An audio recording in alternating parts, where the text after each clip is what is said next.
السلام عليكم ورحمة الله وبركاته. الله أكبر الله أكبر الله أكبر الله أكبر. أشهد أن لا إله إلا الله.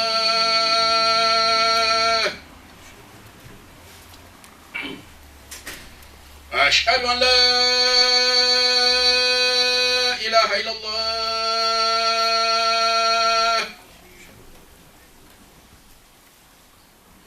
أشهد أن محمد رسول الله.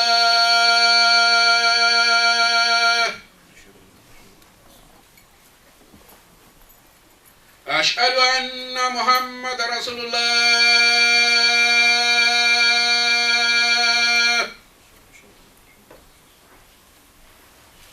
حي على الصلاة.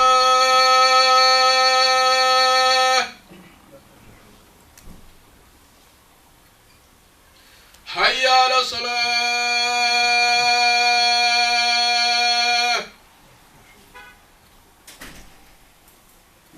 حي على الفلاح.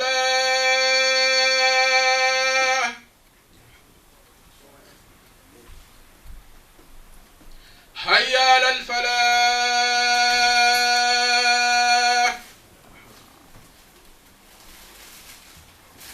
الله أكبر الله أكبر. لا إله إلا الله.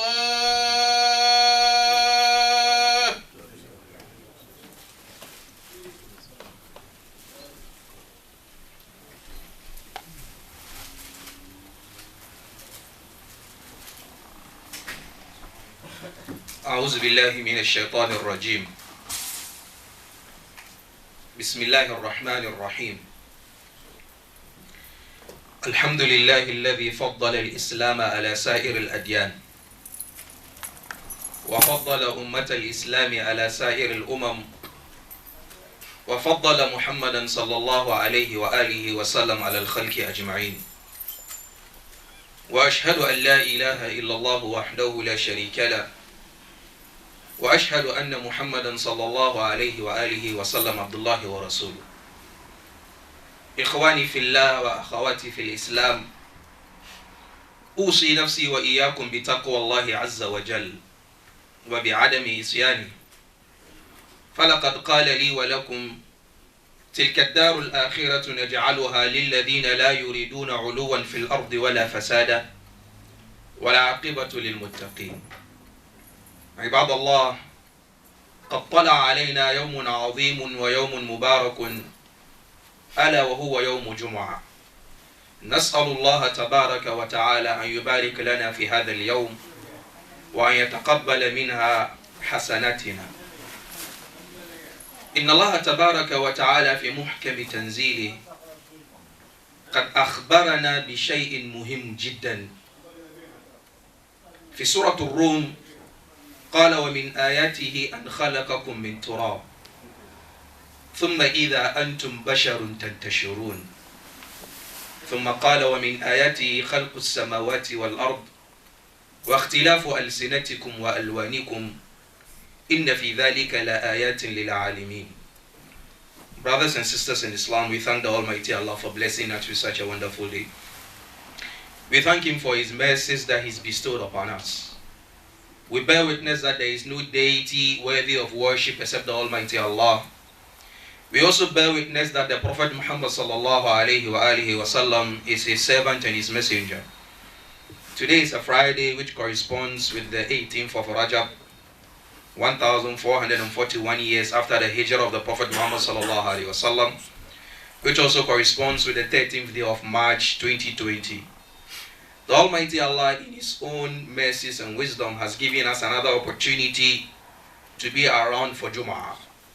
Not every person is blessed with that. You know, according to the news trending, that some masajid have cancelled Jum'ah because of the prevailing issues that the world is facing now. May the Almighty Allah safeguard us from these troubles. It's very sad, it's very painful, and there's nothing we can do about it except go back to the Almighty Allah and seek His help and His forgiveness.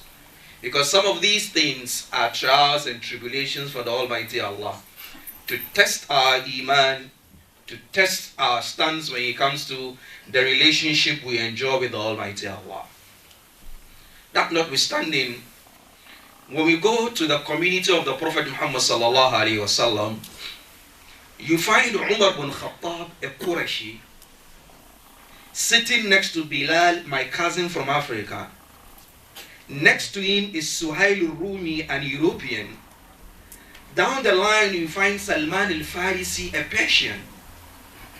The community is so cosmopolitan that you find all these people eating from the same bowl, drinking from the same cup, lining together on the same mat. But this guy is an Arab. The one sitting next to him is an European. The next person is a Persian, and the other person is an African. When you read throughout the history of the world, no system, no religion, as its inception, has this kind of diversity except Islam. No religion in the world, I say this without fear or favor, unequivocally, that there is no system in this world that at its beginning, at its first day, you find all the races of the known world in there at the beginning. It's only Islam that has it. And when I look into the masjid, we have that kind of mix here too. And especially America gives us that kind of picture. When I travel across America to the different states that I've been to, you enter into the masjid and you find this diversity there. Profound, very, very clear. You find Arabs, you have... I went to a masjid in Maryland, and in the masjid I had Arab Muslims, Russian Muslims, Chinese Muslims, and I was like, wow, this is the end. The Almighty Allah tells us in Surah Al-Rum, chapter 30 of the Quran, verse 22, وَمِنْ آيَاتِهِ أَنْ خَلَقَكُم مِّن تُرَابٍ. Amongst the signs of the Almighty Allah is that He created all of us from dust. ثُمَّ إِذَا أَنْتُمْ بَشَرٌ تَنْتَشِرُونَ.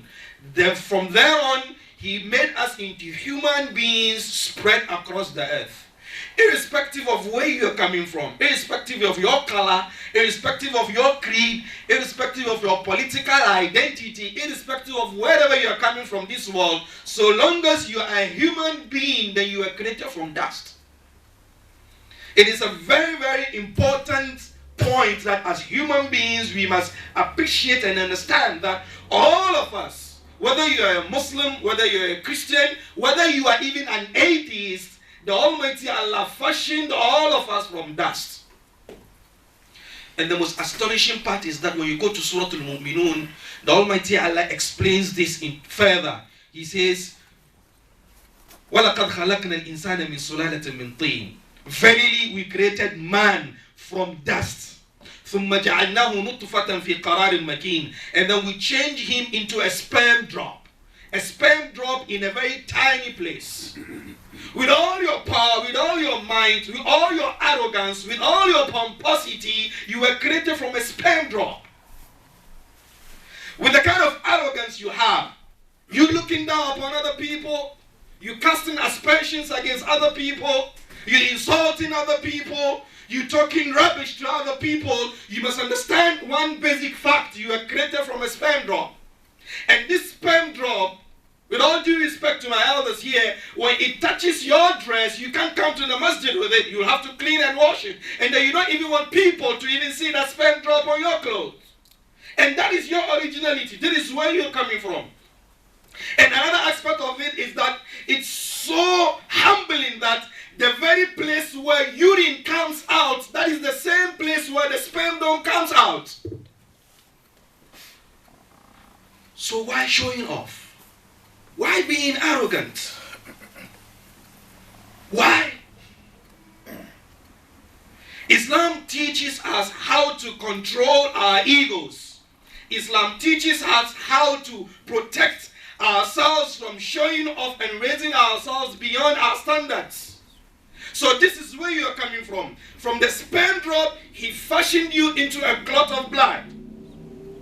Another najasa. When it touches your clothes, you don't want people to see it. You want to clean it off. And the Almighty Allah fashioned you from a clot of blood to bones to meat. And the very day you were supposed to come to this earth, the Almighty Allah said, ثُمَّ السَّبِيلَ يَسَّرَ. It is He who eased for you the path for you to come to the dunya. This is how we are all created. And this is how we all came through the world. But then, there are differences. Surah Al-Rum further explains, وَمِنْ آيَاتِهِ خَلْقُ السَّمَاوَاتِ وَالْأَرْضِ. Amongst the signs of the Almighty Allah is the creation of the heavens and the earth. وَاخْتِلَافُ أَلْسِنَتِكُمْ وَأَلْوَانِكُمْ. And the differences you have in your pigmentations and then your tongues. Differences we have in our skin color. Some are white, some are white. Some are black, some are dark black. Some are yellow, some are blue, some are indigo. We have different colors.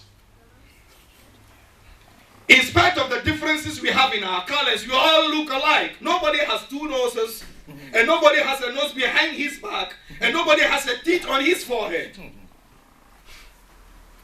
Irrespective of the differences of our noses, someone's nose is long like a pencil, someone is short like an eraser, someone has big ears, but then we all have ears, we all have noses, we all have lips, we all have eyes, we all have foreheads, we all have ears. But then the differences is in how we look and then the color that we have. And Almighty Allah said, وَاخْتِلَافُ أَلْسِنَتِكُمْ وَأَلْوَانِكُمْ. And the differences in the tongue, the languages that we speak, the ideologies that we profess, our policies. Someone says thank you, someone says merci, someone says gracias, someone says shukran, someone says different languages. Different ideologies, different political ideologies, different business ideologies, different ethnicities, different tribes. The predominant race here is African American. But then each and every one of us here from the African descent has a different language. And the Almighty Allah said, Inna fi dhalik. Verily, in this diversity, verily, in these differences, la ayat are signs lil alimin, for people who have knowledge. Why did Almighty Allah say people who have knowledge? Why didn't He say people who fear Him? It's very, very important to understand these differences. You must study. You must read. You must understand. And then you must accept these differences. It's very, very important. I might be standing here leading the khutbah, but my uncle, my father, and my sheikh, the imam, is here and he is listening to me. Our 5 fingers aren't the same. This is the shortest. But then when we come to tie something, if the thumb is not included, it is very, very impossible to tie the thing. So the differences will be there. The differences are there, whether you like it or not. Because it's the Almighty Allah who made it so. Ya ayyuhan nas, inna khalaqnakum min dhakarin wa untha, wa ja'alnakum shu'uban wa qaba'ila lita'arafu inna akramakum inda Allahi atqakum. O you mankind, this verse in Surah Al-Hujurat is also another message to humanity. The Almighty Allah didn't mention the Muslims here, He didn't mention the Arabs here, neither did He call the Africans. He said humanity, everybody. Inna khalaqnakum min dhakarin wa untha. We created you from a male and a female. وَجَعَلْنَاكُمْ شُعُوبًا وَقَبَائِلَ لِتَعَارَفُوا. And then we created you into nations and tribes. لِتَعَارَفُوا, so that you will understand each other. You will know each other. You will accept each other's differences. You will accommodate each other. You will tolerate each other. You will listen to each other. You might not accept each other's creeds or beliefs or systems, but at least you will tolerate each other, sit together on the same table, and discuss common issues that are a threat to you. Today, the whole world is together in fighting corona. coronavirus, irrespective of your religion, irrespective of your race, irrespective of your tribe. I pick a lesson from this coronavirus, which is it is no respecter of persons, it is no respecter of borders, it is no respecter of age, creed, color. It is cutting across like a bushfire. It is a lesson to all of us. It is a lesson of tolerance, of acceptance, of humility. It is reiterating that to us. At a time whereby the world is at loggerheads, economic wars, military wars, intolerance, extremist ideologies and views, people killing each other left, right, and center, Corona has brought all of us together. It's very, very ironical. May the Almighty Allah safeguard us from it. But then a question arises. These differences that we have, Arabs, Chinese, Europeans, Caucasians, Africans, the Almighty Allah fashioned us that way.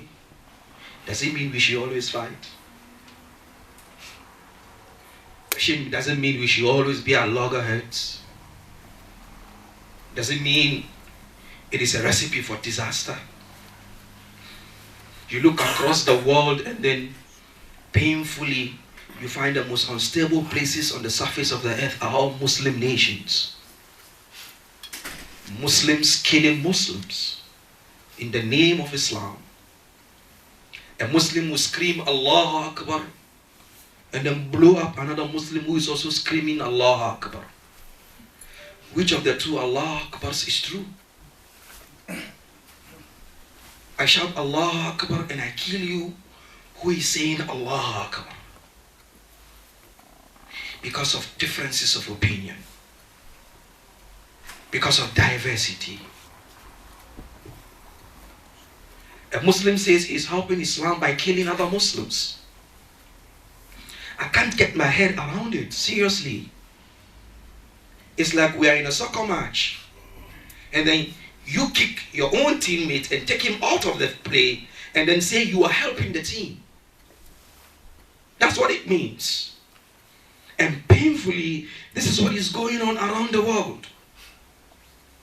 Muslims killing each other because we have a difference of opinion in fiqh, or we have a difference of opinion when it comes to an interpretation of the verse of the Holy Quran. We always find a reason to disagree. We always find a reason to paint each other bad. We always find a reason to find loopholes. We always find reasons, look for reasons to attack each other. We don't have time to forgive each other. We don't have time to look for excuses for each other. No. Because you pray in a different masjid, I must always try to find a reason to attack you, to speak ill of you. And that is what is crumbling the Muslim Ummah across the world. Muslim nations not seeing eye to eye. Muslim nations always getting ready to go to war against each other.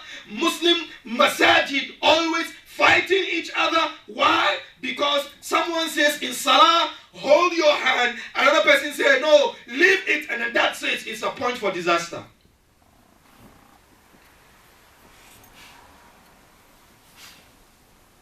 We have one Allah. We have one Rasul. We have one book. We have one Qibla. Irrespective of whether you agree with Saudi Arabia's policy or not, Mecca and Medina are in our hearts, all of us. And when the Haram was closed for 8 hours for disinfecting, see how it swept across the world. We were all sad. But then at the end of the day, you find out that those of us who say La ilaha illallah Muhammadur Rasulullah are having problems with other people who say La ilaha illallah Muhammadur Rasulullah. Why? Because in Salat, I will begin with Bismillahir Rahmanir Rahim openly. You wouldn't begin with Bismillahir Rahmanir Rahim openly, and that becomes a problem.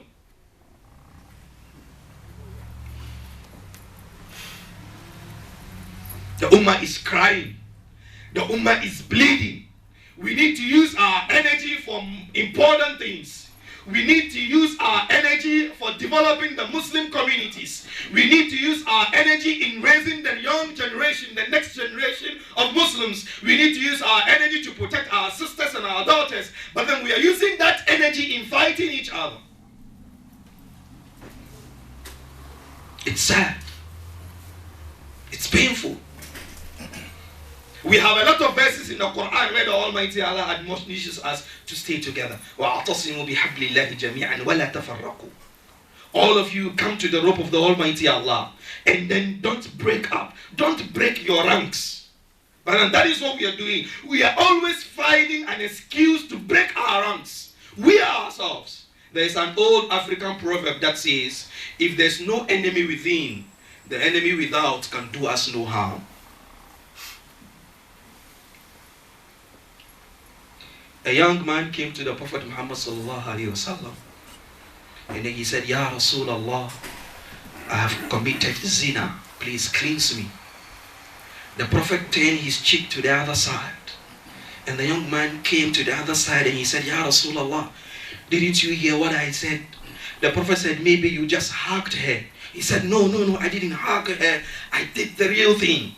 The Prophet said, maybe you only kissed her. He said, no, I did the real thing. The Prophet said, maybe you just took off her clothes. He said, no, I did the real thing. The Prophet Muhammad sallallahu alaihi wasallam was trying to find an excuse for the young man to run away, so that the law or the verdict of the courts will not fall upon him. The Prophet was giving him an excuse. This is the guy who was sent with the message, but he's finding an excuse for sinners.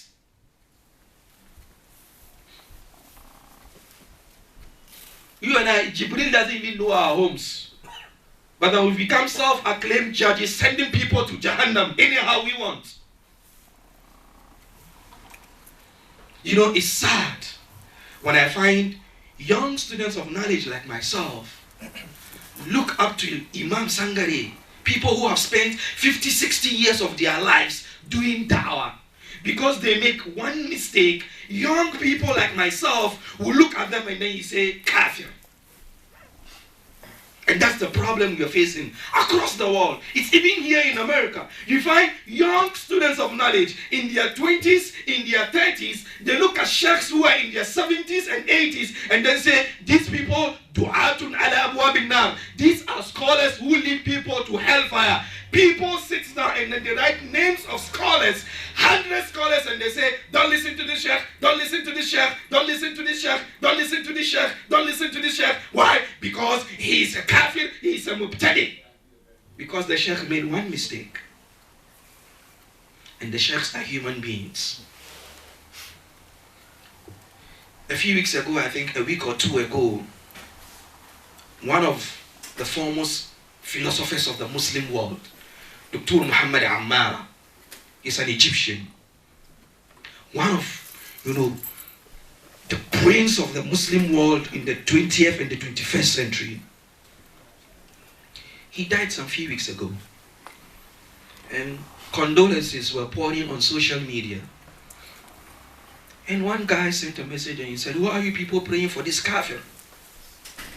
We were like, wow, really? And then he was asked, why is he a kafir? He said, because he shaves his beard off, so he's a kafir.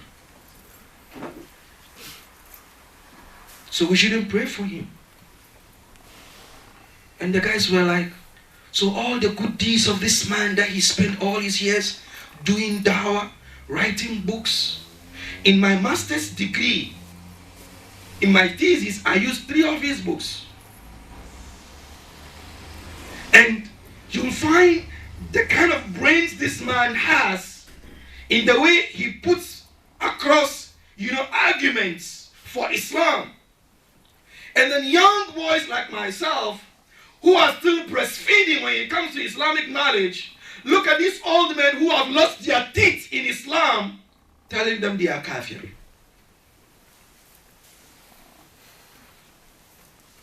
We've got to an age whereby Muslims are always finding faults with other Muslims. We've got to an age whereby Muslims are quick in branding other Muslims as kuffar. We've got to a time whereby Muslims will not greet salam to other Muslims because they pray in different masjid. We've got to a time whereby Muslims are okay living peacefully and nicely with non-Muslims. Yes, living peacefully and nicely with non-Muslims is an injunction in the religion. Yes, we are being encouraged to do that. Live peacefully and nicely with them. Yes, we must do that, but not at the expense or detriment of living peacefully with non-Muslims. أقول ما تسمعون واستغفر الله لي ولكم ولسائر المسلمين من كل ذنب فاستغفروه إنه هو الغفور الرحيم.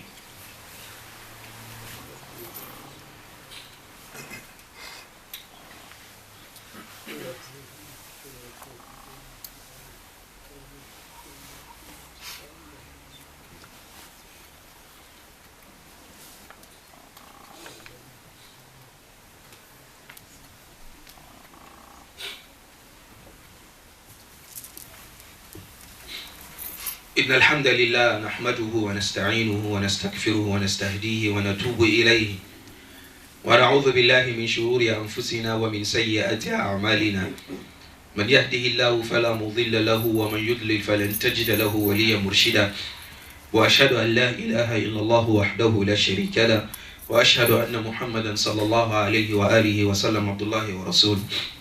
Brothers and sisters in Islam, we are speaking about the diversity that we have as Muslims and as even human beings across the world. It's very important we accept this diversity. It's very, very important we understand it. Because someone might be a non-Muslim yesterday, and today the Almighty Allah might bless them with Islam and then become Muslims. What is the kind of relationship we have with our non-Muslim neighbors? And then, what is the kind of relationship we have with our fellow Muslims? Yes, someone might say, Sheikh, are you telling us that there are no deviant ideologies? Yes, there are deviant ideologies. Yes. Some people have deviant ideologies. Yes. Some Muslims do wrong things. Yes. But then, we need to address those things with wisdom. We need to address those things tactically. We need to address those things intellectually. It is not through calling each other names and insulting each other. If you have something to discuss with me and then you begin with insult, will I even listen to you? No. During the time of the Prophet Muhammad sallallahu alaihi wasallam, in Mecca, the kuffar sat in Dar al-Nadwa and then they were contemplating, discussing what to do with Muhammad sallallahu alaihi wasallam. Then Abu Walid Utbah ibn Rabi'a got up. And then he said, Hal nadhartumu? Have you debated with Muhammad? Have you dialogued with him? Have you spoken to him? They said, no. He said, you people don't have any case. Because he is out there propagating what he has. You are sitting here in your parliament just talking. They said, what are you telling us? He said, find time to meet Muhammad and debate with him. They said, since you brought the idea, you should go and do that. He said, no problem. He went and then he knocked the Prophet Muhammad sallallahu alaihi wasallam's door. The Prophet opened and then it was Utbah ibn Rabi'a. And the Prophet Muhammad sallallahu alaihi wasallam told him, enter. He entered. And then the Arabs will tell you, if you want to respect a man, call him by his kunya. The kunya is mentioning the person's son's name. Abu Walid, the father of Walid. You don't mention the person's name, his first name, straightforward. So when he entered, the Prophet called him Abu Walid. He was a kafir. But the Prophet respected him. Abu Walid.